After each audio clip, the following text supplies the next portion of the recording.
We are into our third season. We produce musicals, plays, and have a wide array of educational opportunities, acting classes, dance classes, voice classes, music classes for the children in the community. And so we're very excited to be a part of this series. And we will www.uprighttheater.org. Visit our website. You can make a donation there too. We're new. We need no shame. And we'll start with Mary introducing ourselves. My name is Mary Ridnour, and I'll be reading for Arlita. Hi, my name is Michael Childs, and I'll be reading the part of Dunk. Hi, my name is Noelle Clark, and I'll be reading for Bertha. And I'm Sasha Connor. I'll be reading the part of Hank. I'm Daniel Lawson. I'll be reading Vern. I'm Ashley Hawkins, and I will be reading the stage directions.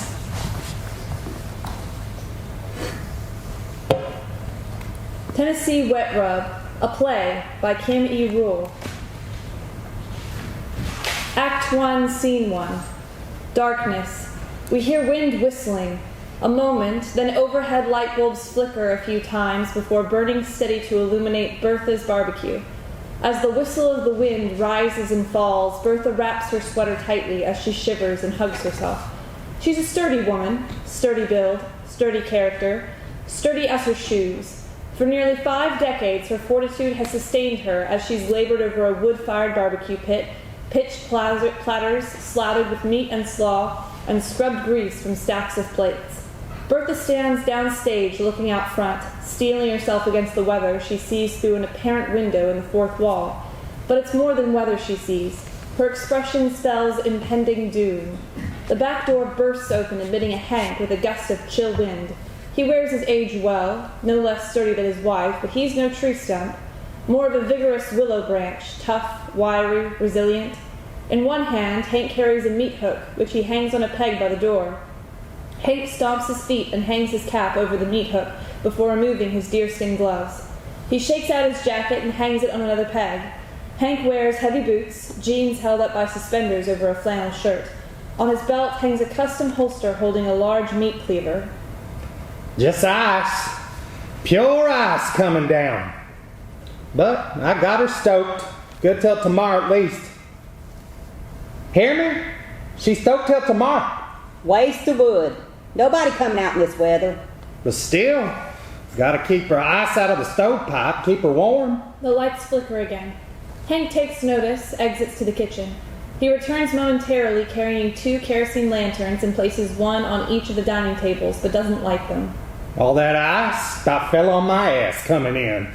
Line's gonna be down for long. Language. We're in the end times, Hank. Oh, I sugar. feel it.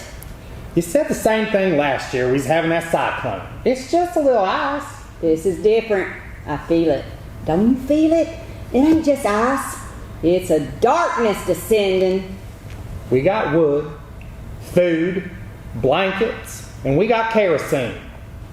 Darkness ain't no problem. This ain't no regular darkness. It's a mean darkness descending. Threw a couple racks in there. Smokehouse is cooking now. Less than 3 hours, ribs be ready. No customers. Be perfect time to experiment. No wet rub gonna stop what's a-coming. Hank approaches and from behind wraps his arms around Bertha, gives a lascivious smile. Could use a little darkness, you know. Not experimenting with no recipe, but experiment with you. No time to be playing the devil.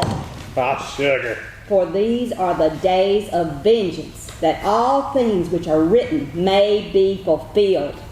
Oh, sugar. I tell you, mister, there's a mean darkness coming. Keep on. Just keep on. Maybe you get your wish. Hank sighs, begins stoking the wood stove. The electric light suddenly extinguished, leaving the room in near darkness, only illuminated by the glow of the wood stove. Dear Lord Jesus, no, it ain't my wish! Hank straightens with a smile and goes to light the kerosene lanterns.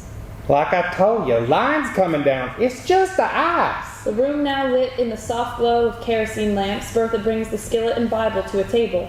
She sits near a lantern and begins flipping again through the Bible. For in those days shall be affliction such as was not from the beginning of the creation which God created until this time, neither shall be. Hank gives out a heavy sigh and moves downstage to look out front. Blowing white now, changing over to snow. Bertha rises and joins Frank. He puts an arm around her. They stare outside.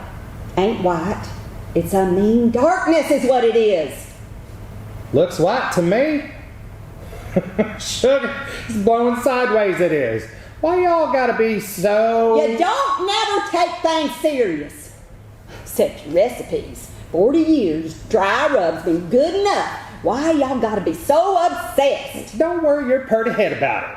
Once I get the right recipe, Wet Rub's gonna put us on the map. I tell you, my Wet Rub's gonna light up this place. Get some coffee. Want some? Hey! There's something out there! Hank enters with coffee pot and 2 cups and chuckles as he places them on the counter. What you see, Sugar? A booger? Polar bear? Maybe one of them abominable snowmen? Something dark. Right outside the window. I saw it moving. A moment passes as Hank pours coffee and Bertha continues to stare out the window with concern. The back door suddenly swings open and a shivering Arlita timidly enters. She's a wisp, not much more than a girl, pale as a ghost and shabbily dressed. No coat, only a light sweater, and shoes better suited to the beach than to snow and ice. She clutches a bundle wrapped in a blanket to her breast. Hank and Bertha straighten, startled. What you doing, child? Get on in here out in the cold. And shut that damn door! Language. Bertha scoots to shut the door with one hand and grabs a coat from a coat rack with her other. She wraps Arlita with the coat and moves her to a table. Get her some coffee. Dear Lord. Oh, you got a baby there? Oh, no, not really. What you mean, not really? What you got there in your poke? Arlita opens her blanket-wrapped bundle to reveal a heavy porcelain doll wearing a frilly dress and a small purse on a dainty chain. Carefully, she places the doll on a chair, positions her just so, and hangs the purse around her neck. Bertha looks on with wide eyes a moment before pulling out a chair for Arlita and taking a seat beside her. Bertha takes Arlita's hands and begins rubbing. Your hands be freezing. What you doing out in that cold? Sorry, the front door was locked. Oh, child, with this wind, we didn't even hear you. Told you I saw something. Hank joins them at the table with a cup of coffee for Arlita. He looks at the doll, confusion clouding his face, and steadies Arlita. Our car went in the ditch. Are you hurt? Where? What you mean, our car? That's somebody else? Y'all didn't leave a child out there, did you? I mean, a real child. It's my, fiance. Hank jumps up and throws on his coat. He hurt? Where is he? No, sir. You don't gotta go outside. He's here. There. Sir, he's out there. Hank opens the back door, revealing Dunk, standing on the threshold with no coat, rapping and slapping his arms. He's tall, lean, and black. Hank stares and slams the door. Sweet Jesus, that be your fiance? A Negro? Girl, what you thinking? Arlita whimpers and Bertha leaps to her feet. Mister, you open that door. Don't leave the boy standing out there. Hank hesitates, but Bertha wins the stare down and he opens the door. Dunk just stands there shivering. Don't just stand there. Get on in here. Dunk slowly steps in and Hank slams the door. An awkward pause as Hank and Bertha suspiciously regard Dunk. Arlita softly weeps. Don't stand there, son. We're Christian people. Come on in. Get warm. Now, just a minute. Look at me, girl. Has this boy hurt you? You tell the truth now. Arlita, tears streaming, wags her head. She jumps up, runs to Dunk, and embraces him. Dunk doesn't return the embrace. Instead, he stands there awkwardly and warily watches Hank. No. None of that in here. Arlita releases the embrace, but takes Dunk's hand. No touching now. You come have a seat. And you stay yonder by the stove. What you thinking, woman? We can't allow... Hank! Grab another cup. Can't you see he's freezing? Bertha wins another stare down. Hank reluctantly removes, hangs his coat, and shuffles to the kitchen. Arlita takes a seat at the table. Dunk relaxes a bit and warms his hands by the stove. Bertha sits next to Arlita as Hank returns, hands coffee cup to Dunk, and stands aside suspiciously. Thank you, sir. Y'all know you're breaking the law. Now we can't... Hank! Who are you, girl? And where y'all come from? We're on our way to Detroit. Dunk's got uncles up there. Dunk? Who's Dunk? That's me, sir. Kind of name's Dunk. Jefferson Jasper Freeman. My family calls me JJ, but my friends call me Dunk. I don't play basketball, sir. The hell that mean? Jasper. Jasper. You mean like what? Y'all some kind of colored peckerwood? Who on God's earth gives a young'un a name like Jasper? Colored peckerwood. Well, that's a new one. No, sir, it's Dunk. Dunk because I like donuts. Good God. Hank. And you? My daddy's a preacher at Jesus Name Pentecostal in Sparty. So y'all know the Lord Jesus? Oh, yes, ma'am. Look at me, child. Straight on in my eyes. Don't be telling no stories now. No, ma'am. I am filled with the Spirit and washed in the blood. Then y'all know better than running around with a color. We're in love, sir. In Michigan, we came. It's a matter of right and wrong. My daddy's a preacher too, sir. I know right and wrong. Your daddy's okay with this? Ma'am, my daddy's fine with it. I asked her. My daddy's... He's a good man. But he knowed you're running away? He knows we's in love. Hank returns to the table and drops to a chair. God almighty, what kind of gone up situation we got here? A Negro traveling with a white girl. She ain't nothing but a child. What's your name? Arlita? A person can't see a thing out there right now, but when it clears up, maybe I can get a push out of the ditch. If we can wait it out in the storm, we'd be obliged. I don't see Of how. course, y'all can stay, at least till the storm's over. We're Christian people. Dunwitty's. Hank and Bertha Dunwitty. Pleased to meet you, and thank you for your hospitality. When we smelled the barbecue when we got out of the car, wind carried that smell right to us, then we saw the lights. My grandmama makes the best barbecue in the world. Says the Jasper. Of course, I haven't tasted yours. Sir, I got a couple racks in the smokehouse now. Best dry rub in the state. I believe you, sir. I believe my grandmama does the best wet rub. Wet rub. Hell you say. Language, mister. Thinking about my grandmama's wet rub barbecue and cornbread?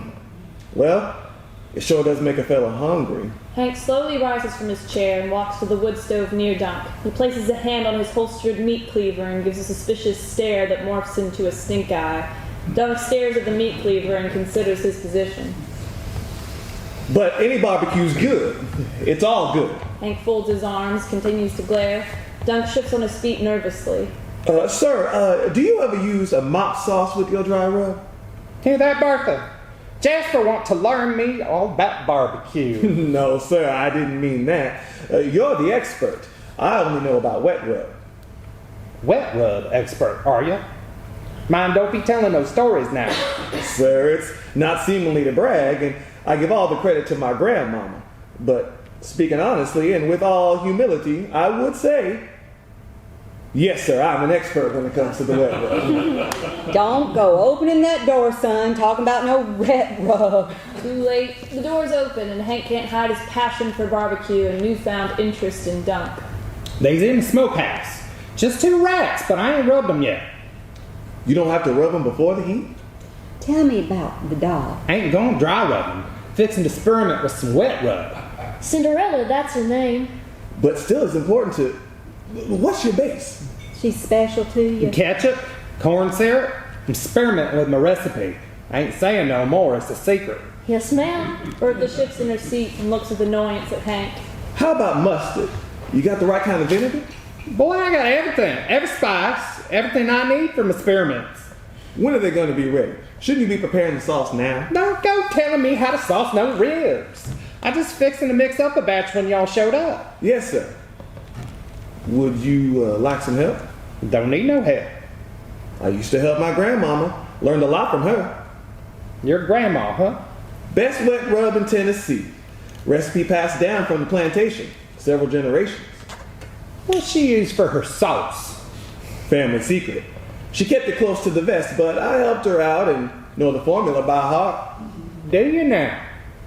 She use beer, Grandmama? Oh, no, sir. She said beer was, well, she called it the devil's piddle. But you shouldn't wait too long before basting. When will they be done? Just had to open that door, didn't you?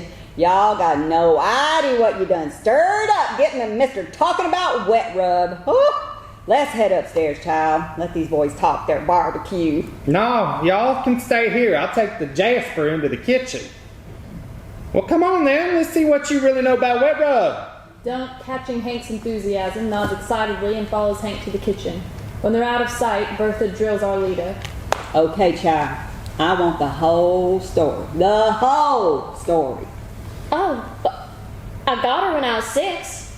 Not talking about no doll.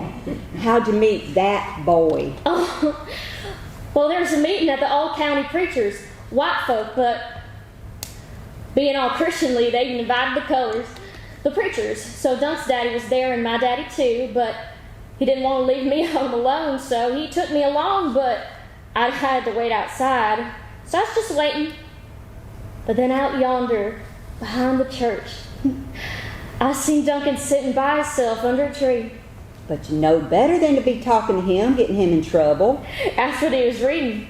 These was poems from the Scottish feller named Robert Burns. Poems? Have mercy. Our kinfolk come from Scotland, but I sure don't know about no poems. Mercy. His voice is so... Don't you just love the way he talks? He read me some of them poems. I mean, he can read them just like he's from Scotland. Then he tells y'all what it all means, because they got some gommed up speech in Scotland. Words gommed up, all kind of sing a song. But don't you just think he's really something? I mean, don't you just think he's really, really something? But you know better.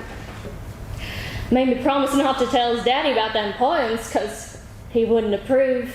So he lies to his daddy?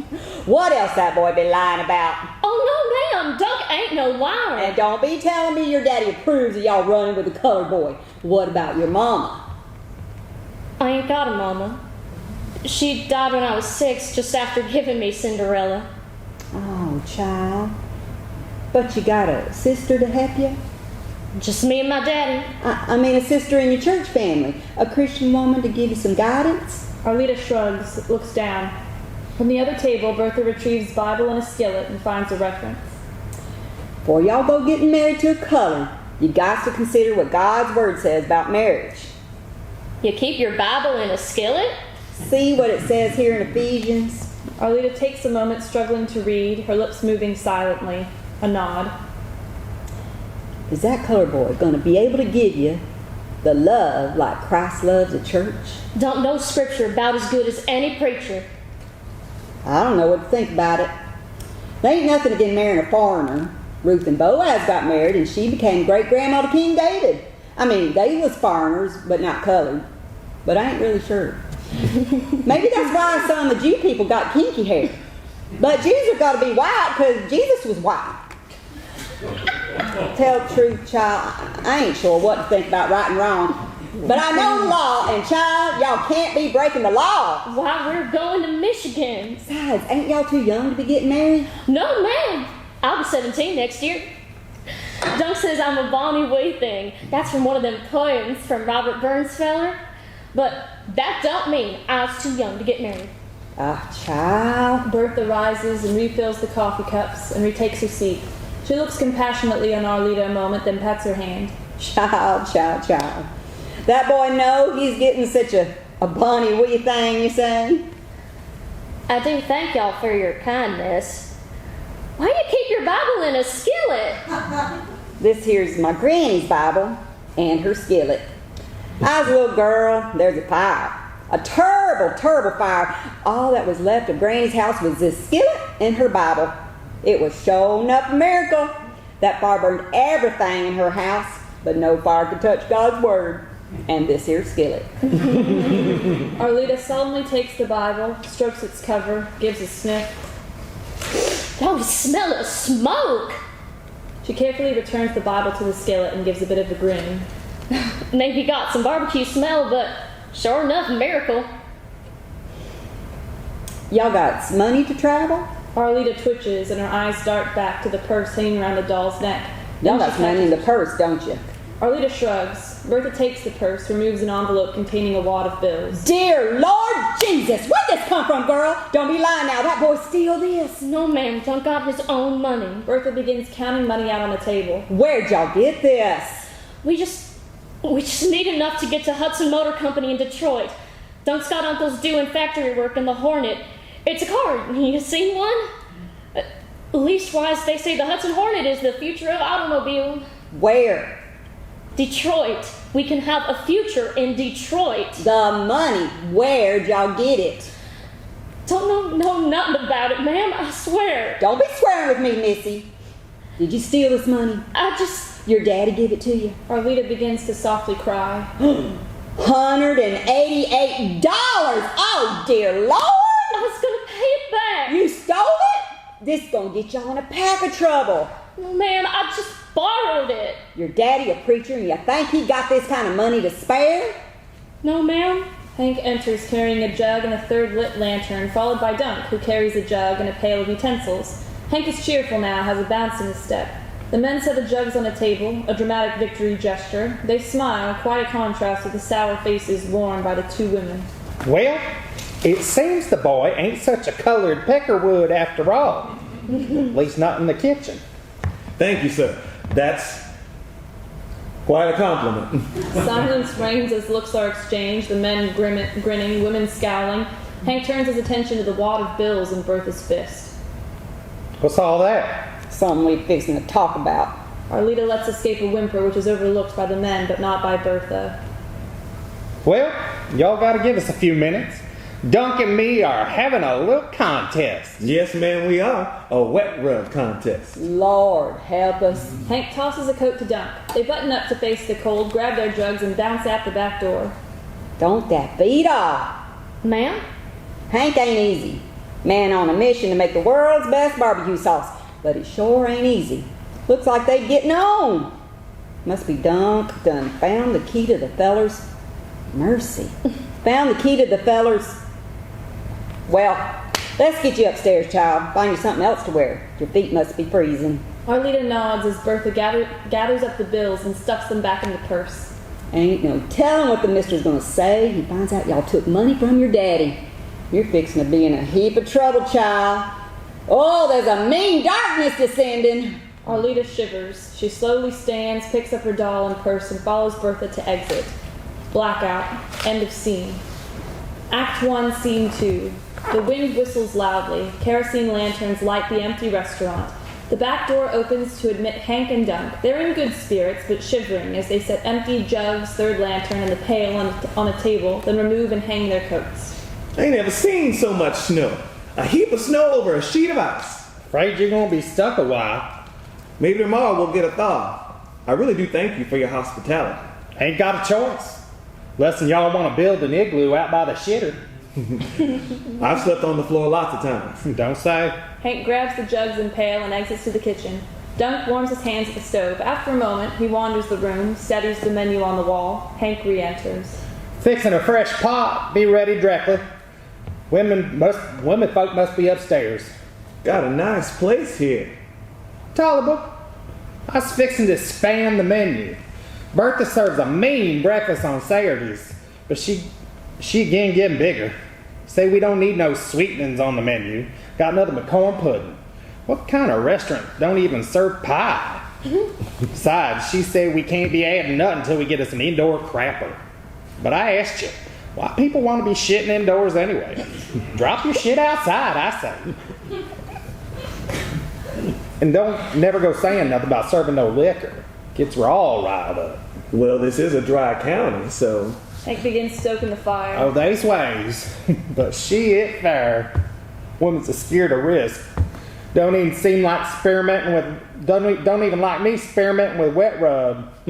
Just wait till she bites into one of those ribs I basted with that sauce, graces her taste buds. Woo! The heavens will open up and she'll sing the praises in wet rub. Dunk takes a seat. Hank straightens up from the stove and approaches, serious. Yours is wet rub. Well, it's not really mine. Grandma's family recipe. Dunk grins warmly. Hank, now perturbed with second thoughts about a contest, exits to the kitchen, returning momentarily with a coffee and plate of biscuits. He takes a seat. Sorry, sir, I don't mean to be rude, me being a guest and all, but I sure hope you won't see it as an insult or bad manners if Grandma Sauce wins our little contest. Hank, stewing in his angst, slowly chews a biscuit, makes no offer to Dunk, who ogles the biscuits. Finally, Hank swallows. You put garlic salt in that sauce. I thought we'd agree to keep our ingredients a secret. Seen you use plenty of minced onion. As did you. Sorry, sir, I wasn't trying to spy on you, but I couldn't miss the brown sugar and cayenne pepper. I mean, quite a lot of brown sugar. I think you might have added honey, too. I'm guessing you like your sauce pretty sweet. You have good sauce for your honey? Not too expensive? Hank looks askance, shifts uneasily in his chair. Awkward pause as Dunk sips coffee and eyes biscuits. You really are curious about Grandma's recipe, aren't you, sir? Wonder how we'll deal with it if Grandma Sauce wins the contest. Dunk lets the thought trail off. Hank considers the possibility and speaks soberly, troubled rather than angered by perceived teasing. You is a Jasper, ain't you? A cocksure Jasper. I don't mean to be cocky, sir. I'm not really so. It is Grandma's recipe and all. She's the brains, I'm just a pair of hands. Hank considers, chews a biscuit, and finally passes the plate. Thank you, sir. Hold us till the ribs are ready. They chew, Dunk sips coffee, and Hank slurps. Your granny approved of you running off with a white girl? She used to read poetry to me. Grandma did. The Bible, too, of course. She was a teacher, a fine woman. Your missus would have liked her. She's gone on to her reward now, and I miss her something awful. She got every ID when she in for that girl young. Ain't more than a baby. Bonny wee thing, canny wee thing, lovely wee thing, were thou mine. I would wear thee in my bosom, lest my jewel I should hide. What the hell you talking? Our leader's a wee thing, sir, but she's not a baby. Totes around a baby doll herself. That girl ain't fully growed. The way she looks at me, she stole my heart. What you steal from? Sir? Y'all know what I mean. Don't make me chew my cabbage twice. You having relations with that child? No, sir. We're not married. Not yet. No, sir. Absolutely not. No. Dunk slowly takes Bertha's Bible from the skillet and sets it on the table. Very deliberately, he places his right hand on it and looks Hank in the eye. No, sir. I would not do that. Hank digests this, considers Dunk's sincerity. Slowly, he nods his head, leaning towards acceptance. See, y'all done for her. You know. Yes, sir. In a couple of days, we'll be in Detroit. What kind of life, though? How's it going to be living amongst the colors? For her, shunned by her own people. Our church folk have big hearts. Don't get me wrong, I ain't got nothing against the color. No, sir. But they's different. Y'all got your own ways, all's I'm saying. All God's creatures are different, but we're all the same. What you mean, the same? Well, for one thing, we both like barbecue. Well, The import smacks Hank between the eyes. A moment of reflection. He rises and checks the stove. Anything I can help with? Hank gives a dismissive wave and returns to the table. I've got a job lined up with Hudson Motor Company. They pay well. My uncles went up there after the war, 3 uncles, Daddy's brothers. But Daddy stayed in Tennessee. He got his church. His brothers chased a dream, each one buying a house, their very own house, after only 5 years. Cars too. Fine Hudson automobiles. Sir, our leader's going to have a good life.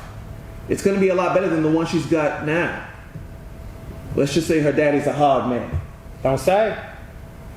Let me ask you. Y'all planning for chillings. Ain't gonna be easy for them. Did you have it easy as a child? Hell no, I didn't. Me either. But you're happy now, aren't you, sir? You have a good life. We ain't had no chillings.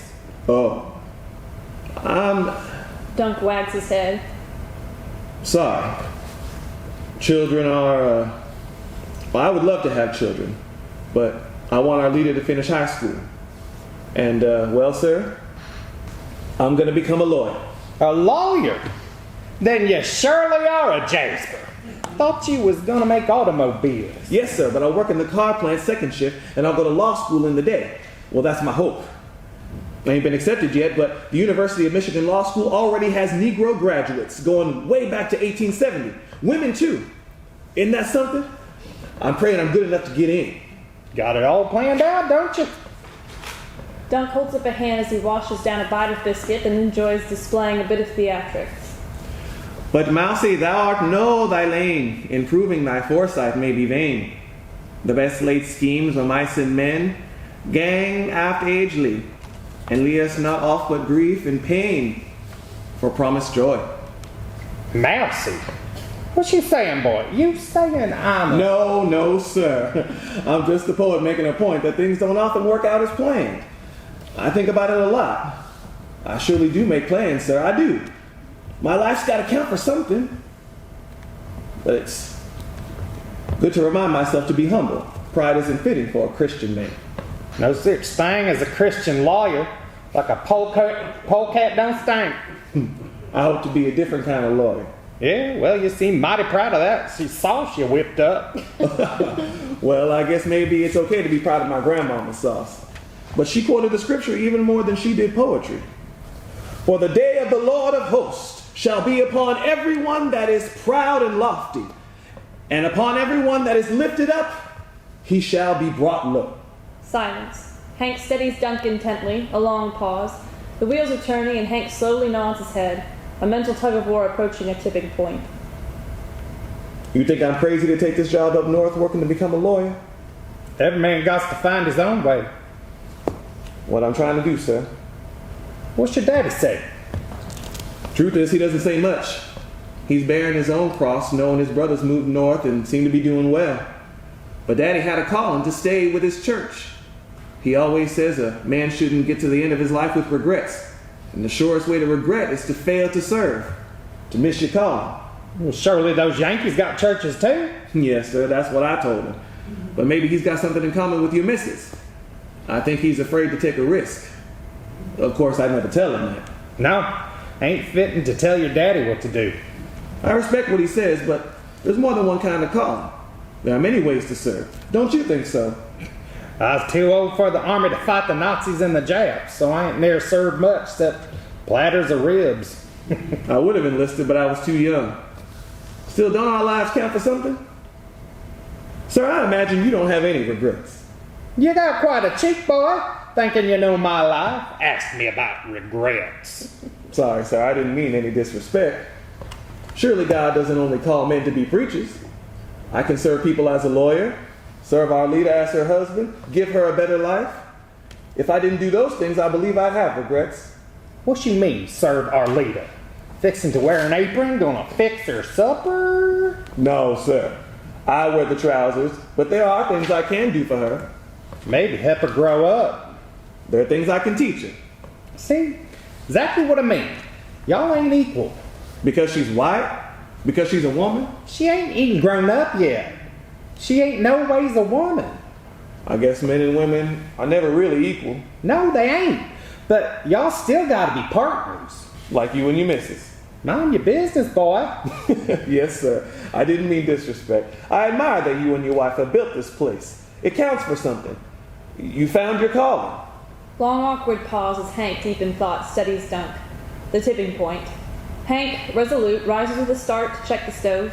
He stares into the fire a moment, then straightens, removes the meat cleaver from his holster. With a mighty blow, he embeds the cleaver in a piece of firewood near the stove, then returns to his seat, smiles, and leans in. Y'all put sage in your sauce.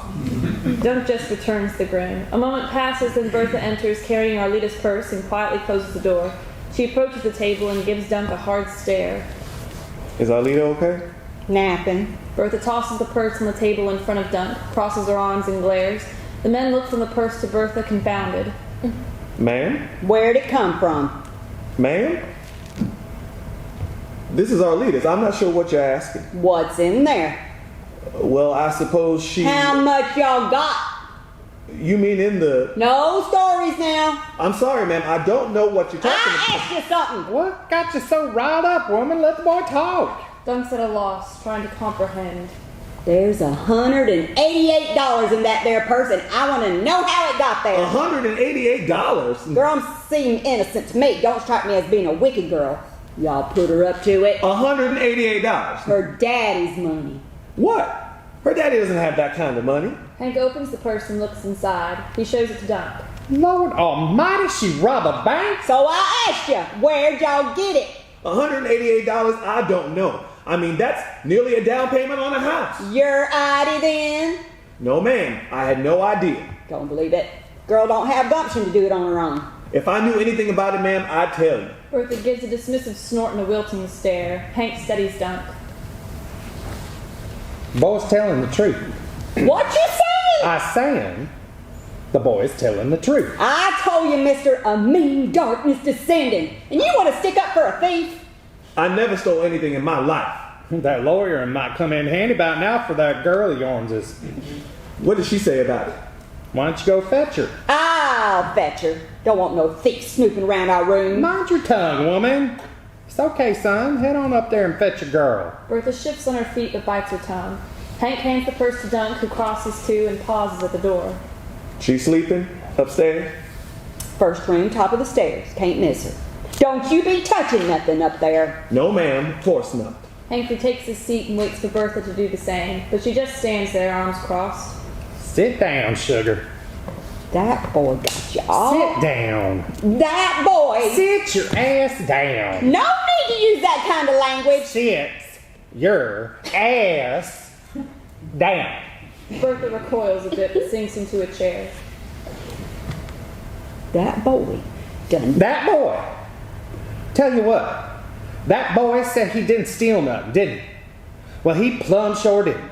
He got a brain and a backbone, but it ain't in that boy to tell no stories. He sure as hell ain't gonna steal nothing. How you know that? I never met such a Negro. Boy, been raised right.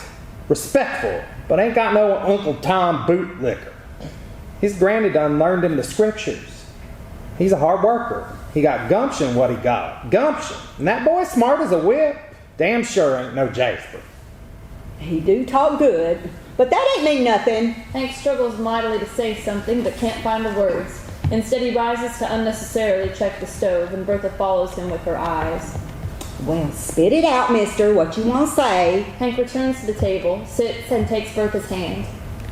I tell you, sugar, just talking to him, feels like what? Feels like I was talking to a better man. Hank!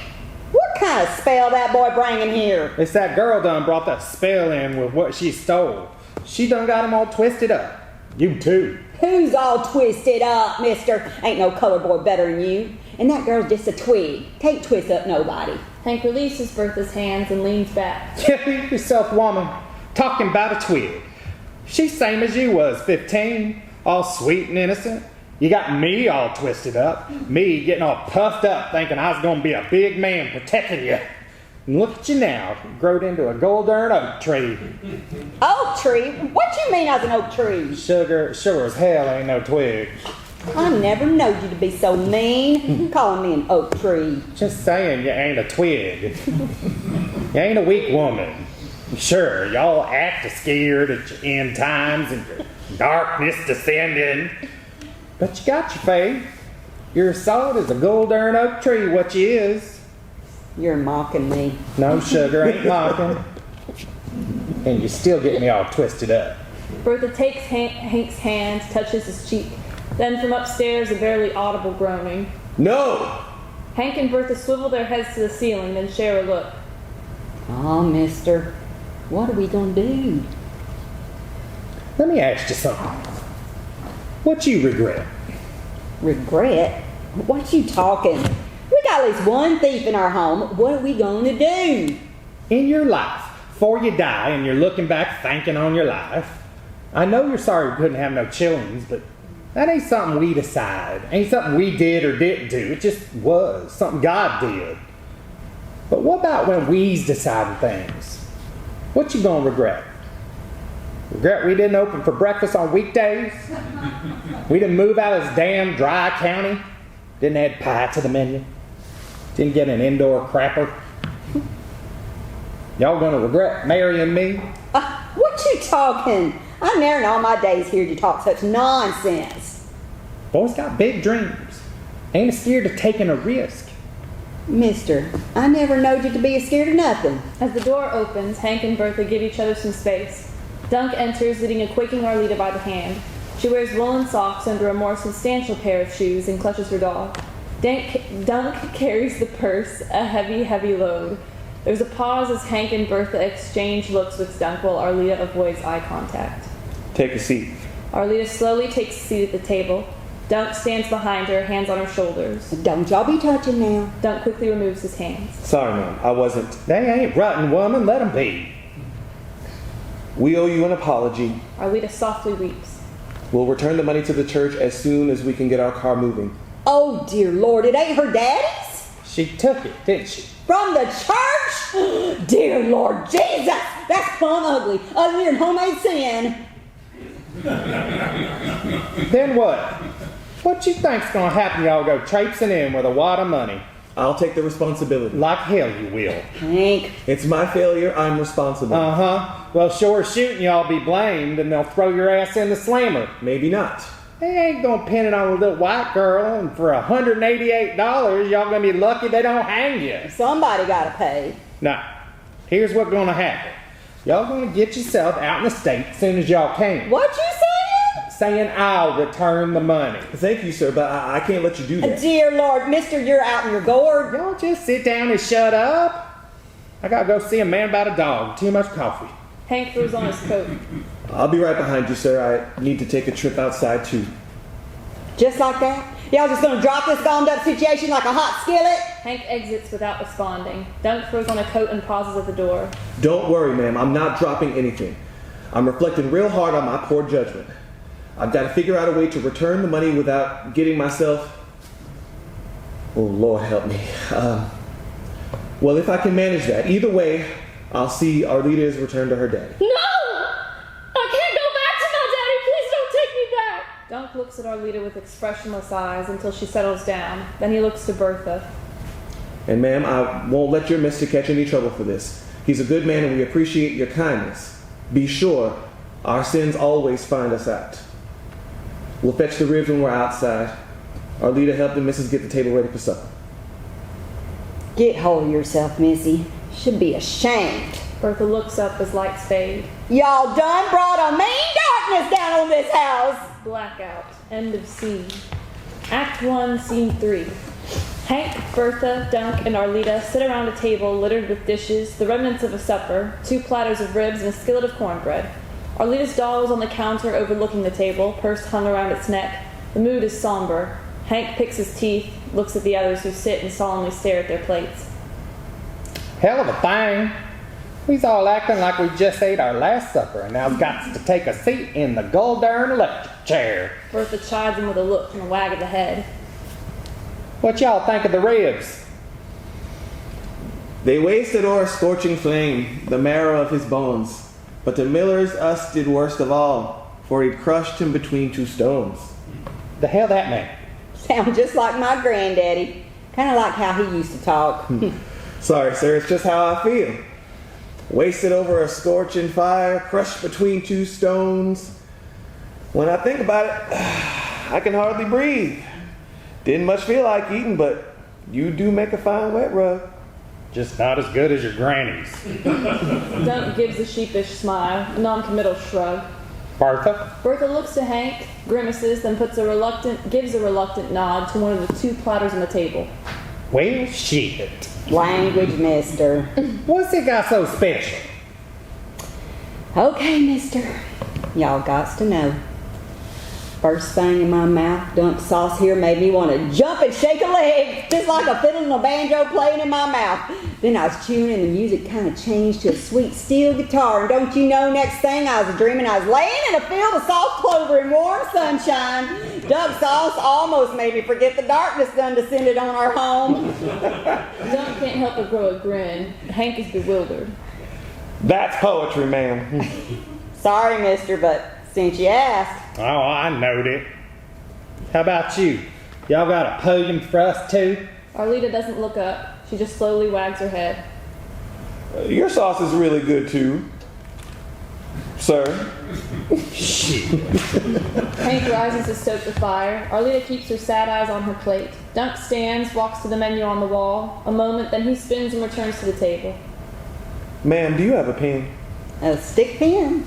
An ink pen. And a piece of paper, please. Bertha fetches the pen and paper. Hank returns and takes a seat. A moment as everyone watches Dunk write. Then he passes the paper to Hank, who steadies it. That's it. I'll be damned. How'd your granny come up with that? Hank is beside himself, rises and paces the room as he studies the piece of paper. I tried most of these ingredients separate, but never figured they's gonna work together. But there's more to it. See what she left out? Hank studies the recipe and his eyes go wide. Can't be. I just never. Hank returns to the table, takes a seat, and leans in. Your granny's family secret. And you just hand it over. My judgment's been so bad. Somehow a recipe doesn't seem so important in the big picture. How will I ever make it as a lawyer? So I've got your permission to, I think my grandmama would be more concerned about my poor judgment than about that recipe. And it's only fair. You're doing so much to help us. The recipe's yours now. But please keep it between us. Son, I ain't sure what to say. I surely do thank you for sharing it. But what I think, it ain't so much your judgment as hers. Bertha nods agreement. They all look to Arlita, who finally raises her eyes. From your church. How could you do it? I didn't think of it like that. It was old Sister Callahan, a widow lady. Y'all wouldn't know her, but she's real old and smell real bad. And I never in all my days knowed she had no money. Lived in an old shack with a pack of cats and dogs. Brother and Sister Rogers gave her a ride to church Sunday mornings and evenings and then prayer meetings on Wednesdays. But never did say much.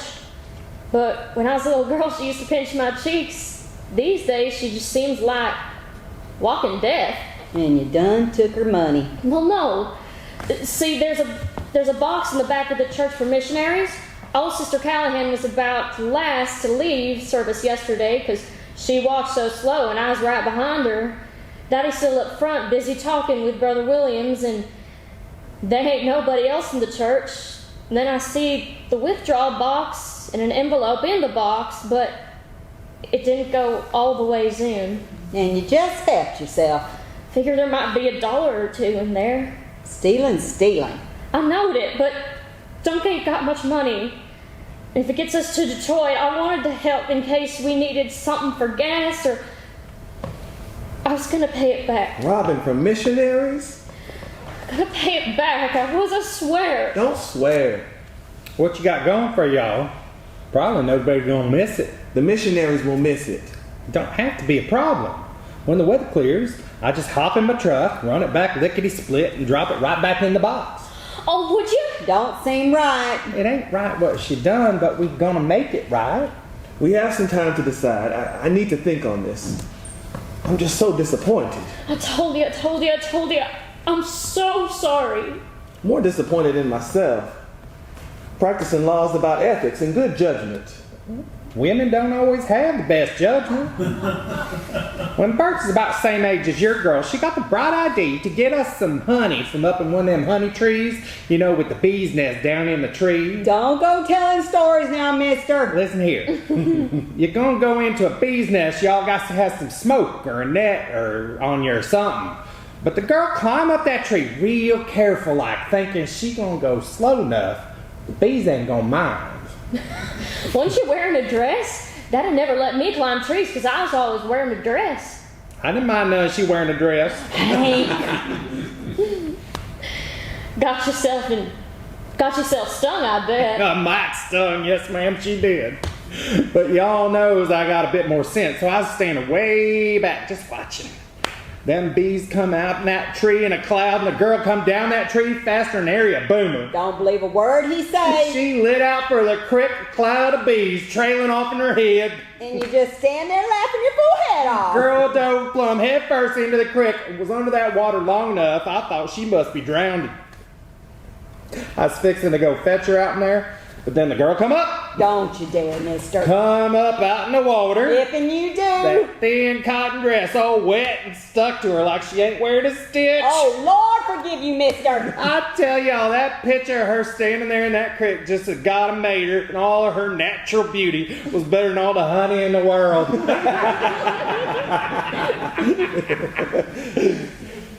Point is, son, sometimes a woman's poor judgment don't end so bad. It ain't just women. What you talk about, sugar? Time was, we had us a real poor scratch farm before we built our restaurant. Mister had an old mule for plowing. Name a buster, ornery old cuss. One day, the mister wanted to take down an old tree near the barn. Oh, no, you ain't, woman. Turn about, mister. So, the mister, using all that high and mighty manly judgment, he chopped about clean through that tree, so it just about to fall on our barn. Now who telling stories? Then Mr. High and Mighty with the sound mind and glory be judgment go and tie a rope to himself. Loops it right into his britches. Yes, he sure enough did. And then he throws the rope over a big old limb. Y'all don't go and tell this story, woman. This here ain't no story. No, but Mr. ties the other end of that rope to old Buster. Why'd he go and do that? To keep the tree from falling on the barn. See, ain't such a dumb idea. Less'n you pull the tree down on top of you. Tell me he didn't. No, tree didn't fall on him. But old Buster didn't think that such a good idea, did he, mister? You gonna pay, sugar. What happened? Soon as the mister here pick up the axe to finish chopping the tree, the mule gets scared and Scared of an axe? don't know, child. Who knows what lights a fire under an old mule? But sure enough, mister's fixing to take one more swing at that tree, and old Buster takes off like a wasp done stung his hind end. And don't you know, Buster takes off and hoisted the mister by his britches right up into the tree. There he is, the mister hanging upside down in the tree. But What the woman do?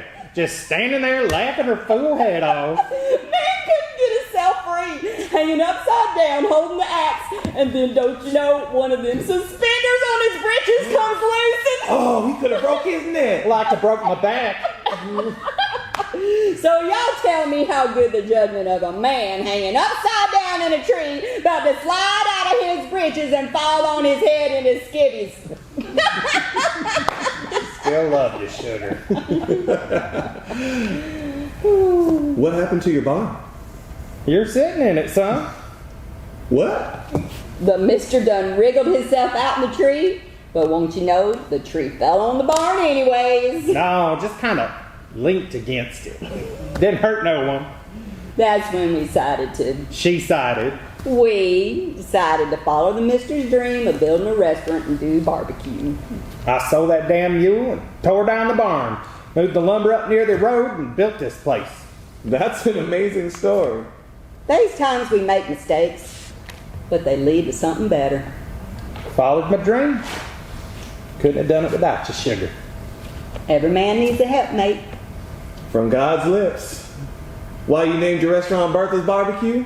Surely did, yes, sir. Pause. Arlita straightens with recognition, her eyes widen as she looks at Hank. He called you sir.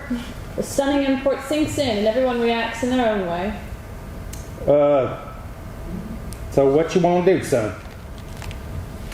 Arlita and I are going to do the dishes. Oh, no, you ain't. Y'all are guests. Please allow us. Least we can do. Yes, ma'am, please. I really want to help. I mean, what you want to do about the money? About taking the girl to Detroit? An uncomfortable pause. Dunk troubled, Arlita hopeful. I surely appreciate all y'all done for us. Ain't no answer, son. If y'all decide, I can take the girl to her daddy when I take the money back. I need to think on it, sir. Tomorrow we'll see about getting my car out of the ditch. By then I believe I'll know in my heart what's the right thing to do. You and the missus have been so generous. We'll take care of the dishes. Without waiting for a response, Dunk begins clearing dishes. Arlita joins him. Very quickly, they clear the table and exit to the kitchen, leaving Hank and Bertha staring at each other. Boy's mama learnt him some good manners. Boy's fighting a battle between his goober and his brain. For a man, that battle don't never end. Started with y'all when I climbed out in that creek and your goober swelled up like a zucchini squash. You seen that, did you? Man can't hide no zucchini in his britches. Next day, you're down on your knee asking me to marry you. I do like the boy, but I ain't sure the girl's right for him. Of course not. She ain't colored. Yep, that's a problem for sure, but But what you thinking? maybe with the church folks up north. Boy seems to have thought it through. He ain't convinced me, not really, but there's more to it than just the colored aspect. You think she's stupid? Never said that. But the boy got big dreams. That girl gonna help him chase those dreams. She all laid up in love. But was she? Y'all think it don't mean nothing, but mister, that means everything. She plumb ate up in love. Listen, sugar. If they's both saviors, that's okay. If they's both sinners, even that's okay. But can't just one of them only be a savior and the other only a sinner? What you talking, miss? Just saying. Sometimes she can't only be the sinner. Sometimes she gotta be his savior, or they ain't never gonna be equal like we's equal. Well, mister, I don't think I even knows you no more talking about me being equal. Hank gives a sheepish grin and quickly turns serious. Don't you think she got to be punished? Well, poor girl ain't got no mama. Sugar, you're a hard woman to follow. Can't decide if he wants to turn her over your knee and spank her or put the loving on her. Spanking, loving. A mama's got to do it all. You ain't her mama, Sugar. And y'all ain't the boy's daddy. Boy's daddy, what you talking? There's a sharp rapping on the door. The hell? Dump sticks his head out from the kitchen. What's that? Y'all get yourself back in the kitchen. Keep that girl quiet. Well, see to the door, mister. Hank opens the door and a gust of wind pushes Vern into the room. He's well bundled up in heavy hooded coat and gloves, but the exposed cheeks of his baby face are red from the cold. Vern holds a big flashlight which he'd used to rap on the door. Vern! Come on in out in the cold. Hank? Hank closes the door as Vern gives his arm a shake, steps to the stove, and removes his gloves. What's she doing all the way out here? Well, goddamn, it's a mess out there. Road slicker than now shit. Every goddamn thing's coated with ice and covered with snow. Impossible to drive. Even walk. Fell on my ass 3 times walking up here. Slicker than snot on a fucking doorknob. Well, ain't that a fine way to talk? Oh, I'm sorry, Miss Didwell. I'm sorry, ma'am. I didn't see you there. I should hope not. How y'all doing? Get you some coffee. We got ribs and cornbread in the kitchen. Ooh, that'd be nice there, man. Afraid I ain't gonna make it home for supper tonight. Might want to wash out that mouth before you eat. Bertha exits to the kitchen as Vern groans and hangs his head. He sets his flashlight aside, sticks his gloves in a pocket, and removes his coat. Hank hangs it. Vern turns his backside to the stove and stands there in his deputy sheriff uniform, a shiny star on his chest and a pistol on his belt. Didn't mean no offense to the missus. Nothing she ain't heard before. So, y'all got yourself stuck, did you? Department got one of them surplus army son of a jeep. It's supposed to go anywhere, but they ain't freaking for the ice. So right into the ditch. In the ditch? Where? Well, why don't you come on over, take a load off? Hank takes a seat. Vern takes notice of Arlita's doll. Puzzled, he starts to say something, but only shakes his head and takes a seat. Bertha returns with coffee and sits. Coffee. Got you some ribs heating. Ooh, much obliged. Silence as Hank and Bertha nervously study Vern, who slurps coffee and stares at the doll. Didn't expect to see no one out in this weather. Yep. How's your mama doing? I need to pay her a visit. Well, y'all know she got the gout real bad. Don't even want to get out of bed unless it's for one of us to help her to the rocking chair. Oh, mercy, poor soul. She done got us waiting on her hand and foot. Well, maybe I can... What in the hell y'all doing out here in this weather? Sheriff worried about his sister on way back in Dolly Hollow. Sent me out to go check her. She okay? Never made it. She died? Oh, no, man. No, I never made it. I was on my way there when I slid in the ditch. Oh, thank the Lord that she's okay. Come on, I can help. Give you a push. Hank, let the man have his coffee and victuals. Well, probably gonna need a chain and a ratchet winch. I swore we want to try that in the dark with the snow coming down and the wind wilding around like a banshee. Hank slowly sits and nods. Let me check on them ribs. Bertha exits. The power and phone lines are down because of the goddamn ice. Y'all try your phone? Anyway, lucky there's a radio up in the Jeep. I got a message through the dispatch, let them know I stuck. But this darn store got them all scrambled. Bertha returns with a plate of ribs and cornbread. Well, thank you, man. Anyway, Jimmy's got that deuce and a half at the gear to get me out about noon tomorrow. If it's okay for me to, I can just make a pile in my coat and a nap in the corner. I mean, if it's okay. Hank and Bertha share a look as Vern attacks a rib. Of course it is. Hot damn, Hank! What you done to these ribs? I ain't never. Bertha pats Hank's hand and gives a consoling look. New recipe.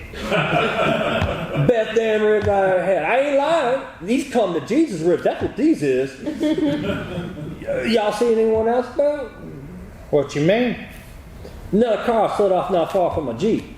Gotta ask, because don't want nobody freezing while I'm here filling my belly with these come to Jesus ribs. No. What he means ain't nobody outside freezing, but we do got a guest in the kitchen. A guest? Who y'all got back there? Well, there's a young lady back there come in from the storm. Bring her on out so I can see if she need any help. She's fine. Vern wipes his hands, looks at Bertha, who averts her eyes. He looks at the doll. He looks to Hank. Hey, anything I need to know? Nothing. Pause as Vern studies the discomfited couple. Well then, I'll go on and fetch her. Bertha exits and returns momentarily, taking a reluctant Arlita by the hand.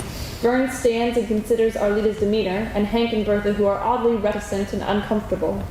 Ma'am, I'm Deputy Sheriff. Understand your car slid into a ditch? Yes, sir? So that your car out there? A young girl ought not be driving this kind of weather. Well, sir, Of course it's her car. Dunk steps out of the kitchen. Actually, it's my car, sir. Vern stumbles back, catches himself, fumbles in drawing his pistol and training it on Dunk. Hank, what the hell's going on here? Blackout. End of Act 1.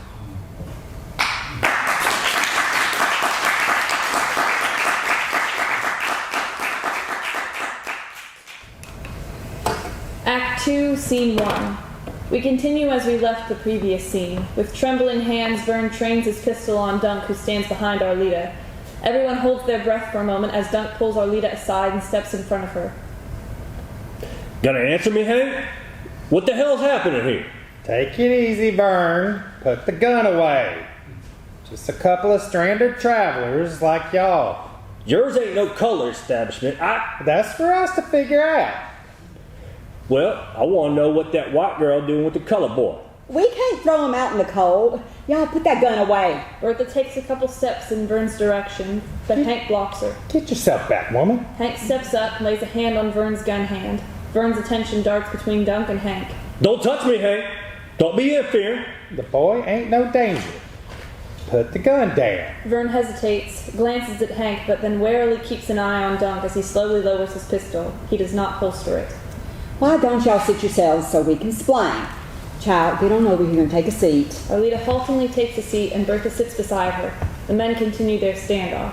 Sir, our car slid into a ditch, and this couple was gracious enough to take us in from the storm until it passes. Surely the most hospitable folks you'll ever want to meet. What you doing, boy? With the white girl? Put the gun She away. ain't in no danger. We're on our way to visit family. Family? Who's family? If y'all put that gun away, we can sit down and explain things to you. Dunk reaches into a pocket and Vern reacts by raising his gun again.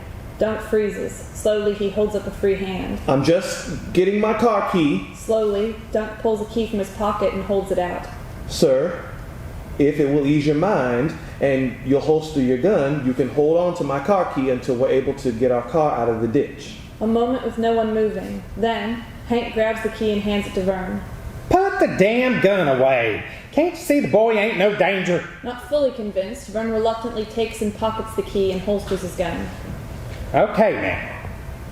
Why don't you just sit back down and finish your ribs? Forgetting the ribs. Y'all take a seat. I'll stand. Hank shrugs and takes a seat. Dunk does likewise. Vern pulls a pad and pen from a pocket and takes notes. Let's start with you. What's your name? Arlita Easter? Easter, like the bunny? Well, As in the day the Lord Jesus rose from the dead. Vern stops writing and glares at Dunk. Where y'all from? our family's in Detroit. Vern studies our leader while Dunk, Hank, and Bertha share a look. Y'all don't sound like no goddamn Yankee, but he does. Sir, I do have family in Detroit, but my daddy is a preacher in White County. Our leader's daddy is also a preacher. I've never been in trouble with the law, sir. So we say you. What's your name? Jefferson Freeman, but my friends call me... Oh, well, that's not really important. Of course it's important. If you got alias. Alias? No, it's not like that. Leave the boy be. His friends call him Dunk. Dunk. What the hell kind of name is that? Leave the boy be, Vern, unless y'all want us to call you by your nickname. Man, you fixing to cross the line. When he's little, everyone called him Dumpling. Mama's little dumpling, because boy loved his mama's dumplings. Y'all ain't no beat. Time boy was cute as a dumpling too, before he got all growed up and rough around the edges thinking he's got to use such ugly language to be a man. My mama used to make dumplings. I thought it because the old roly-poly with cheeks like dumplings. Vern glares until everyone sobers up so he can continue taking notes. So the boy's got aliases. Dump. Ain't no alias, just what he go by with his friends. What you calling him, Hank? Y'all saying this boy a friend of y'all? Blame it on them come to Jesus ribs you're so fond of. Oh, Jesus Christ. All right, that's just about enough, young man. We know just since you're a baby, the mister and your granddaddy grew up together. The Lord know I watched your mama change your diapers. You're in my house now, and that bag don't give you no cause to be using the Lord's name in vain and cursing. It ought to be good enough for you that the mister and me are vouching for these two youngins, so y'all can just stop writing and sit yourself down and act like you notice. If y'all don't want to respect us, just throw your coat on and go sit yourself out smack dab in a pile of snow. Vern considers, nods, pockets his pad and paper, and takes a seat. Okay. If y'all's giving your word for these two, I guess it ought to be good enough for me. You want me to heat him up? No, thank you. They fine. Bertha retakes her seat. Vern hesitates a moment, bites into a rib, and reacts to the flavor with a moan of satisfaction. Detroit, I'll say. Yes, sir. So, your department got yourselves one of them Jeeps. Your car's heading the wrong direction. You must be visiting White County? They's headed back to Detroit. Them Jeeps got a hard top, got a good heater. What you doing up in Detroit? Boys working in one of them car factories. Well, sir, It's okay, son. Y'all can tell him about the lawyer school. What's that? Boys going to school to be a big-time lawyer. No shit. Sorry, man. Big time lawyer, you say, huh? Guessing don't surprise me none with them colored lawyers up there. They even have colored deputy sheriffs. Vern puts down a rib, wipes his hands, leans back, and looks hard at Dunk. Listen here, boy. My job be suspicious. In this county, we got robberies, rapists, even murders. Mercy! Boy, ain't no criminal. We got real problems with them bootleggers, too. Y'all can't think these two be bootleggers. I don't drink, sir, and no, I don't know any bootleggers. Says the son of a colored preacher boy. Why, I never. Well, ain't many colors operating them stills. Why do you think that is? Huh? Because we're law-abiding. Or maybe we just can't understand the complexities of evaporation, can't fathom the intricacies of condensation. I'm just saying, there's some color boys being used to move hooch around the county. Moonshiners hiding out in the woods, letting them colors take all the risk making deliveries. That right. Color boys getting screwed every which way. Stiffed by the moonshiners, and I ain't got to tell you what happened when Johnny Law pulls over a coon with a load of shine. Ain't no need for them kind of stories from the women folk. Thus every kind of pleasure find, the savage and the tender. Come social join and leaks combine, some solitary wander. Avant away, the cruel sway tyrannic man's dominion. The sportsman's joy, the murdering cry, the flickering glory pinion. What the hell does that mean? That Yankee talk. The boy just... The world's always had its cruel tyrants, no end of cruelty until the Lord returns. Let me tell y'all what's cruel. One of them there color boys was running hooch pulled a razor on a deputy over Cumberland County. Deputy got himself all sliced to hell before he put a bullet in that boy's brain. Y'all ain't got a razor on your pocket, do you, boy? No, sir, I don't. Don't even have a pocket knife anymore. Used to have a Boy Scout jackknife.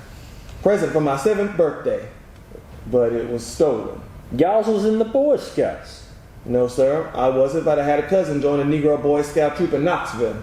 Don't say. How about you, sir? Were you a Boy Scout? Got merit badges for archery and marksmanship with the white folk. Your granddaddy, old Jake, he's a hell of a shot too. Mister.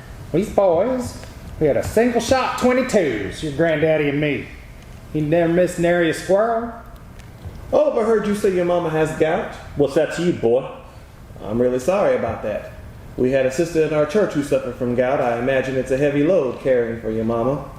I'll keep her in my prayers. Oh. Well?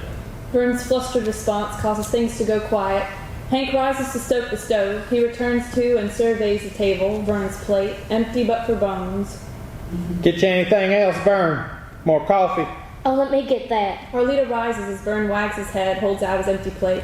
Arlita takes the plate to the kitchen. Hank goes to the window, strikes a pose looking out, guardian of the castle. Arlita returns to refill the coffee. Thank you, child. Thank you. So y'all aren't married, are you? No, sir, but we're making plans. Out of state, of course. Planning isn't illegal, is it, sir? Gonna be a long night. What kind of daddy even approves of planning to marry in color? It ain't natural.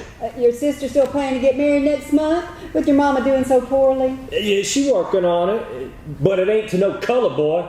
My daddy ain't got nothing against coloreds. He say God created us all, and a colored boy can't help he's colored no more than a girl can help she's a girl. Boys and girls are different. Y'all don't mix boys and girls on the same bed. Y'all shouldn't mix races either. We's different. In some ways we are. Like what? Well, Barbecue. What? it would be interesting to make a list of all the ways you and I are different from one another and all the ways that we're alike. Which list do you think would be long? Don't you get smart with me, boy. You love your mama, don't you? What you saying, boy? Of course you do. I love my mama too. I went to school, went to church. Bet you did too, as a boy at least. I had friends, liked climbing trees, used to catch fireflies in a mason jar, hunt for bullfrogs. I loved my brothers, and that didn't stop us from fighting sometimes. I was always shy around girls, but still, sometimes I showed off for the girls. Played the fool. I liked to fish. I loved baseball. How about you, sir? Vern seethes in silence. I done all those things I was a boy. Jake did too. Your own granddaddy and me used to catch a mess of frogs and his mama throw the frog legs in when she's frying chicken. I think we probably have a lot in common. But I'm sure you're right about us being different too. A couple of years ago, just one store in Sparta carried baseball cards. I wanted to go in, take a look at the, slaughter card, but maybe buy a Pee Wee Reese. I wasn't allowed to even look at those cards. That ain't all me, boy. Of course not. With a start, Hank returns to the stove, pulls the meat cleaver from the piece of firewood, and then strikes another mighty blow, embedding it in the wood as everyone stares at him. Agitated, he returns and takes a seat at the table, leaning in toward Dunk. Son, let me ask you. You're a kid. Some peckerwood stole your knife, right? Well, it wasn't just one kid. Hank hesitates, visibly tormented. I just remembered something me and Jake done when we was kids, maybe 12, 13. Never told nary a soul about it because I ain't proud about it. We seen a colored boy standing by Jensen's market. Boy weren't doing nothing, just standing there like you got nothing else to do. Ain't bothering nobody. But we beat up that colored boy and stole a jackknife off of him. Oh, mister. My granddaddy did that? Don't know what made us to do it. Can't even remember no reason. And I ain't saying it was your granddaddy's idea. Probably I was to blame. Pretty shameful now I think of it. Now, ain't nothing I can do about it.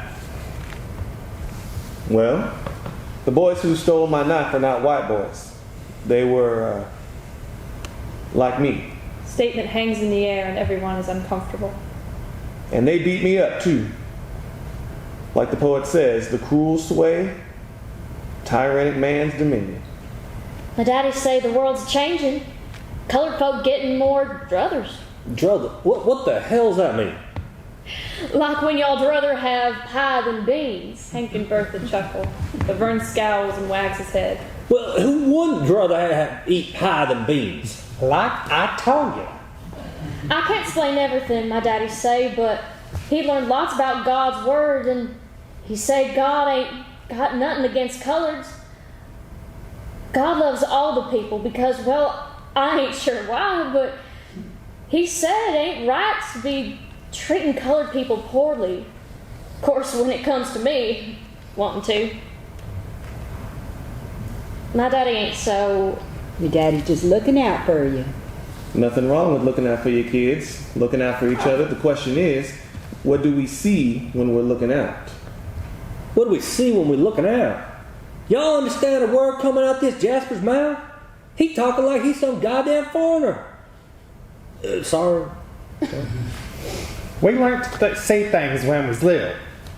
Your granddaddy and me go in the forest, and we see every squirrel because we learned to see them. The missus here go in the forest and see every flower but nary a squirrel. I ain't looking for flowers because my eyeballs peel for the squirrels. There might be more than one poet in this house. I see squirrels when I was in the forest. No, nobody learned me to see squirrels or flowers, but I see them. This here conversation, it's like y'all cross-eyed swimming in butter. It's only natural for boys to be seeing squirrels. Boys are born to see them. Boys are boys and girls are girls. Girls go for flowers. Ain't no mystery about it. There's truth to that. Y'all understand me, but I can't say I understand most of what y'all say. There's truth to that too. Vern, seething, can't find the words. My Bertha, same name as yours, ma'am. She used to tell me to watch out for anyone with blue eyes. She said that blue eyes meant a person had the devil in it. Well, there you go. Bunch for hateful speech for that. My eyes are blue. I ain't no devil. No, sir, of course not. My uncle used to say the same thing about brilla heads, what he called the coloreds. He say every brilla head has a devil inside and heating them up, turning their skin black and making their hair curl. Point is, we see what we learnt to see. Maybe just see what we want to see. Bertha stands and gives Hank a kiss on the cheek. I best see about getting some bedding for y'all. You men gonna sleep down here and the girl and me be taking the bed upstairs. Let's go, child. I must make a trip outside before going to bed. We got the chamber pot upstairs if y'all want to wait till morning. Arlita nods and looks to Dunk. He makes eye contact but then turns away. Good night, then. Night. Arlita, crestfallen, grabs her doll and purse from the counter and exits with Bertha. Hank clears the tables. When we get these tables clear, y'all can lay out there. Get yourselves off on the floor. I'll just curl up by the stove. I don't mind the floor, sir. Well, I ain't sleeping on no table. Bertha enters with blankets and pillows and piles them on one of the tables. Just one pillow, but there's plenty of blankets and coats hanging by the door. Thank you, ma'am. Y'all need anything else? Thank you, sugar. Y'all keep things quiet down here. Don't want to hear y'all raising a ruckus. That girl's got weak trembles and needs to sleep. Bertha gives Hank another quick kiss on the cheek and exits. Miss Dunwhiddle, sir. Mr. Dunwhiddle, sir. Hank. May I talk with you about our leader? Hank and Dunk huddle at a table whispering. Vern pulls a chair to the middle of the room and another facing it across the room. He grabs his coat, sits in one chair, and watches the two men whispering. What y'all talking about? Hank and Dunk look up briefly but don't respond. Another moment of whispering, then Dunk begins writing something as Vern looks on. Boy, I want you to sit right there in that chair while I keep an eye on you. Yes, sir. Dunk finishes his note, hands it to Hank, and then takes a seat in the chair facing Vern, who makes it very obvious when he draws his pistol and lays it across his chest, finger on the trigger. Tomorrow, Jimmy coming with the deuce and a half, pull us out that ditch. Before we go our separate way, we gonna learn the truth about y'all. Already radioed your license plate before when I saw your car in the ditch. Tomorrow, we gonna learn the truth, boy. Ain't no fooling. We gonna learn the truth about you, boy. We gonna turn down the lights a bit. I ain't gonna get no sleep, but I could use a little bit of darkness. Y'all and the missus talking about darkness. Hank sighs, reaches for a lantern, and lights dim. Blackout, end of scene. Act 2, Scene 2. Wind whistles in the darkness, then a beam from Vern's flashlight illuminates the back door and gives just enough light for us to see Vern, bundled up in his hooded coat, stealthily goes outside. As the door shuts, all goes dark again, but we hear some stirring, and then Hank lights a single kerosene lamp. Dunk, now visible in a chair, begins to stir. He stands, yawns, and watches Hank stoke the stove. What time is it? Well, Vern just left outside. Don't know if he's going to the shitter or to his Jeep. Probably both. Dunk moves to look out from the front window. Hank lights a second lantern and checks his wristwatch. Can't see much, but it looks like it stopped snowing. Coming up on 6 o'clock. Expect the women folk be down shortly. I'll start the coffee. He's got a radio in his Jeep. And he still got your car key. Think he's gonna make a problem for me? I know that boy his whole life. He really ain't so mean and tough as he makes out. The boy just trying his best to do the right thing. He confused. Won't know the truth, he's scared. Scared of ya more than he lets on. Hank exits to the kitchen. Dunk folds the blankets and hangs coats. Bertha enters, followed by Arlita, who clutches her doll, throws an apprehensive look of longing in Dunk's direction. Dunk ignores her. Morning there, Dunk. How'd you sleep? Good morning, ma'am. Thanks again for your hospitality. Bertha pauses and looks from Dunk to Arlita, expecting them to say something. They only share a look before Dunk quickly crosses and puts on a coat. Hank's making some coffee. I'll be right back. Dunk exits. Arlita walks to the door, a heavy sigh. He ain't never gonna forgive me, is he? Boy's got a North Star that ain't likely to move. Can't expect him to just pretend all didn't do nothing. Boy ain't gonna forget $188, but he got a good heart, so What can I do? don't know, child. The mister say Dunk can't only all the time be a savior, and y'all can't only all the time be a sinner. What's that mean? If Dunk feels like he's only taking care of you all the time, then he only gonna love you like a man loves his dog. That ain't an equal kind of love. I ain't no dog. Of course not. But you're stuck to the boy like a hair stuck in a biscuit. Y'all carry around that doll like you ain't fully growed. Can't always be following the boy, toting the doll like a puppy with a bone. Listen, child, if y'all ain't a puppy, you got to stand up for yourself. Stand up for him. You hear what I'm saying? I ain't no puppy dog, and I ain't no sinner neither. Sure to make a terrible mistake, but I ain't no sinner. Child, we's all sinners. In her frustration, Arlita plops her doll on the counter near the door with emphasis. Hank enters with a coffee pot and cups and sets them on the table. Morning, ladies. Got biscuits in the oven. Gonna let y'all whip up the gravy. Well, bless your heart, mister. Dunk enters and hangs his coat. Hank pours the coffee. Where's Vern? Checking on his Jeep, I spec. Okay, child, let's get to our business. Someday maybe we don't got to go outside. Bertha Can I and help? Arlita bundle up and exit. Can I help with anything? Guess we can get the table set. Sure. Dunk follows Hank into the kitchen. A moment later, Vern enters. The hood on his heavy coat is up, but his hands are in his coat pockets. He closes the door and steps well into the room and looks around. Dunk enters with a stack of plates and stops short when he sees Vern. The two men stare at each other, hunter and prey. Set them dishes down. Dunk complies. Sir? I'm gonna have to take y'all's in. Y'all heading for the jail, and the girl going back to her daddy. Hank enters from the kitchen with silverware and a plate of biscuits. Stops short. Everything okay? Let's do this easy like, boy. What's going on? Your boy here's wanted for kidnapping up in White County. I'm fixing to take him in. That gonna be a problem for you, Hank? Kidnapping? What y'all talking? Boy ain't no kidnapper. Their bulletin just put out, and I got myself a duty. Turn around. I got to put some cuffs on you. Dunk slowly turns. Y'all ain't got to cuff him, Vern. Vern pulls handcuffs from a coat pocket and approaches Dunk. Y'all gonna put cuffs on him before he even gets his coat on? Think about it. Vern stops short and gives it some thought. All right. Suppose he puts a coat on. But I got to use the cuff. I don't have a coat with me. Go on, son. Take one of mine. Dunk dons a coat, faces Vern, and holds out his hands. Turns around. Hank, highly agitated, steps in Vern's direction. Damn it, Vern. This is crazy. Getting yourself back unless you want to be taken in too.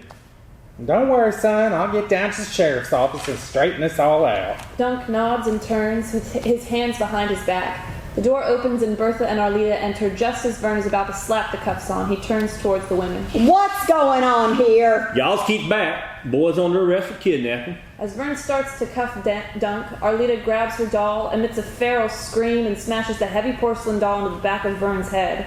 The doll smashes to pieces. Vern slumps to his knees and falls to his side. His pistol falls from his pocket. Arlita snatches it, points it with shaky hands at Vern. Hank grabs Bertha and pulls her to him out of the way. What the hell you doing, girl? Oh, dear Lord! Vern is dazed. Dunk helps him to stand on wobbly legs. Wincing, Vern feels the back of his head. Dunk rushes to a weeping Arlita, wraps her in a hug. They hold on for dear life but for a moment. Then Dunk gently takes the pistol from Arlita. He holds it out butt first as if to hand it back to Vern but doesn't fully extend his arm. Are you okay? Vern tries to focus but doesn't respond. She didn't mean that. It was just a reaction. I'll go with you peacefully if you can find a way to overlook her indiscretion. Overlook her what? Just let the girl head upstairs out of the way so you and I can leave peacefully. Arlita sobs and has to be restrained by Bertha. Vern gives Dunk the slightest nod. Bertha first forcefully ushers the wailing girl toward the exit to upstairs. Then, as Dunk starts to hand the gun over, Hank quickly steps forward and grabs it. What in the hell y'all doing? Y'all see the girl tackle me? Y'all know I got to take the boy in. Bertha? The women stop and turn, but Bertha maintains her control of Arlita. Hank empties the shells from the pistol, pockets them, and hands the pistol to Bertha. Take this upstairs with you and don't give it back to nobody but me. Bertha nods, and the women exit to upstairs. Well, now you done it. Interfering with an arrest, Hank. You're gonna be in a heap of trouble. Me? I didn't get blindsided and my pistol taken by no tiny little girl. Y'all don't want me telling that story to the sheriff now, do you? Vern glares at Hank but doesn't respond. Sir, I don't think that's... Here's what we's gonna do. We ain't far from Kentucky, about 5 miles. We's gonna get your car out in the ditch and you're gonna drive real careful like. Keep them tires on the road. But if y'all gonna get out of this state, Vern and me gonna watch y'all disappear. When Jimmy gets here later on, we take our time getting the Jeep out. Vern, I'll go with y'all to visit the sheriff, and if you want, I can explain the whole story, how the girl weren't no kidnapping. And I know because I got to know y'all. I'll explain how Vern got knocked on the head and then lost his gun to a girl with a dolly. The sheriff and I go way back. Not too worried about me getting in any kind of trouble. What you think he gonna say, Vern? They wait. Vern rubs the back of his head. Well, shit. Good thing I was wearing my hood. Dunk bends down and picks up pieces of Arlita's smashed doll. Lights fade to a single tight spot on the doll fragments in Dunk's hand. A moment, then the spot fades to blackout. End of scene. Act 2, Scene 3. The kerosene lanterns are noticeably dimmer now. On one table is a pile of porcelain doll fragments, another, a pile of 6 bullets, and Bertha's Bible and a skillet. Hank sits on the other table next to a lantern, studying the recipe he received from Dunk with a sense of joy and wonder. One of the lanterns slowly dims and then extinguishes, leaving the room dimly lit. Hank looks to the darkened lantern. Well, shit. Bertha enters, comes behind Hank, and wraps her arms around him. How's she doing? The shake's done drained plumb out in her. Now she's a limp rag, about all cried out. Tore her up, the boy didn't even say goodbye. Thought he might change his mind after the girl lit into Vern. Old Vern never knew what hit him. Doll heavier than it looked. In that moment, she kind of growed up, didn't she? Really showed us something. Showed Dunk something. But he... Showed she ate up and loved what she showed. Yeah. But the boy's got a straight back. It ain't no way he gonna bend. Her stealing from the church. He think everything in this world's black and white. He gonna find out when he gets to be a lawyer. Ain't nothing black and white. It's a gray world. Everything's gray. They don't get the power lines fixed, we're gonna be using candles tonight. Does she have to go? Oh, sugar, what you think her daddy? You think her daddy really wants her back? He gonna be ashamed of the girl. The whole situation. Her daddy's a hard man, and she's scared to go back. A pause as Hank thoughtfully considers. Then a despondent Arlita enters, carrying the weight of the world. She sits, and as she fiddles with porcelain doll fragments, begins to softly weep. Hank and Bertha watch. They wait. Can't believe he left without me. Didn't even tell me, not a word, just left. Oh, yeah. He left you something. Hank pulls a note from a pocket and hands it to Arlita. A letter? For me? Arlita steadies the note, screws up her face, looks to Bertha with pleading eyes. Bertha sits next to her and holds the note under a lantern. She reads with a passable Scottish accent. Had we never loved say kindly, had we never loved say blindly, never met or never parted, we had never been broken-hearted. Fare thee well, thou fair and fairest, fare thee well, thou best and dearest. Thine be ilka joy and treasure, peace, enjoyment, love, and pleasure. What does that mean? Is he coming back for me? I'd say his heart's broken same as yours, and he's holding y'all in that broken heart of his'n. But he's coming back for me? Ne'er say ne'er, child, but won't be any time soon, I spec. Do I gotta go back to Sparty? I mean, think I might stay here with y'all? I'm a hard worker. Can help you with. This here wet rub recipe gonna make us busier than 10 peckered hoot owls. Can y'all bake pie? Yes, sir. I'll make a fine apple skillet pie. My daddy always says so. Bertha smiles, rises, sits next to Arlita, and carefully removes her Bible from the skillet. She cradles and strokes the skillet. This here skillet was my granny's. Ne'er had no one to pass it down to. Bertha ceremoniously hands the skillet to Arlita. Take care of this child. It be yours now. Y'all can use it for your pies. But don't be cracking some jasper on the noggin with it. At least it wouldn't get all busted up if she did. Arlita manages a smile, takes the skillet, caresses it, a suitable replacement for her doll. When I return the money to the church, gonna have to get your daddy's blessing. Take a picture of me to show him. The one where I was in the red hat. That's a good picture.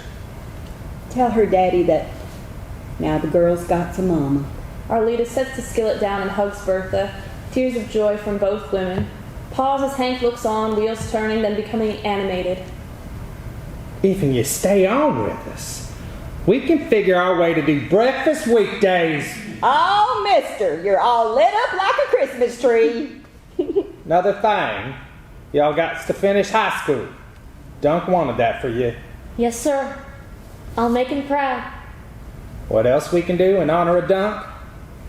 Add donuts to our menu. Pie and donuts? I told you, sugar, Wet Rub's gonna put us on the map.